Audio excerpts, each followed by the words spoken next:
पवित्र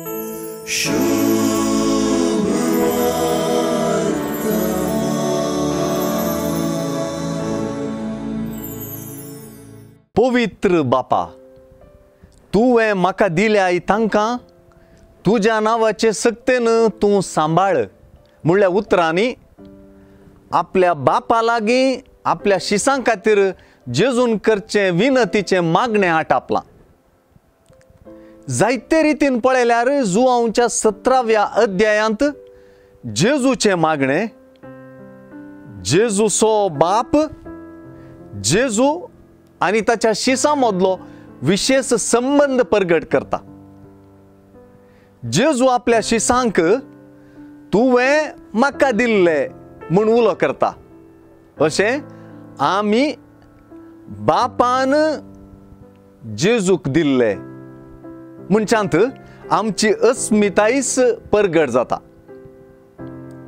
जेजूचे शिसां खातीर मागणें विविध उतरांनी हो संबंध दांबून सांगता मात्र न्ही, ह्याच संबंधांत आमी गुंडायेन रोंबूंक प्रेरण दिता.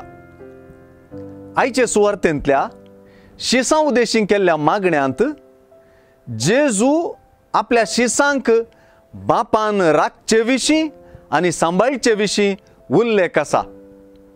सुवार्थेंत आज दोन पावटी बापाच्या नांवाचे सक्ते मुखांतर जावच्या शिसांच्या रक्षणाक चड गुमान दिल्लें दिसून येता. कोणेंच नास जायना जावच्याक आनी जेजू मुखांतर सकडांनी सासणीक जिवीत जोडच्याक म्हणली उतरां हांगासर पुनरुच्चार जातात.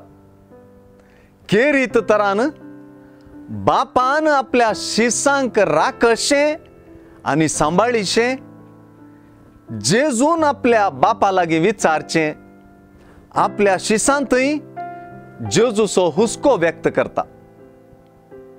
सर्व वायटांतले आपल्या शिसांक राख आनी सांबाळ म्हणून जेजूचे मागणें आपल्या शिसांक बापाक समर्पिता आनी तांचे खातीर बापाक आपलें बलिदान करता.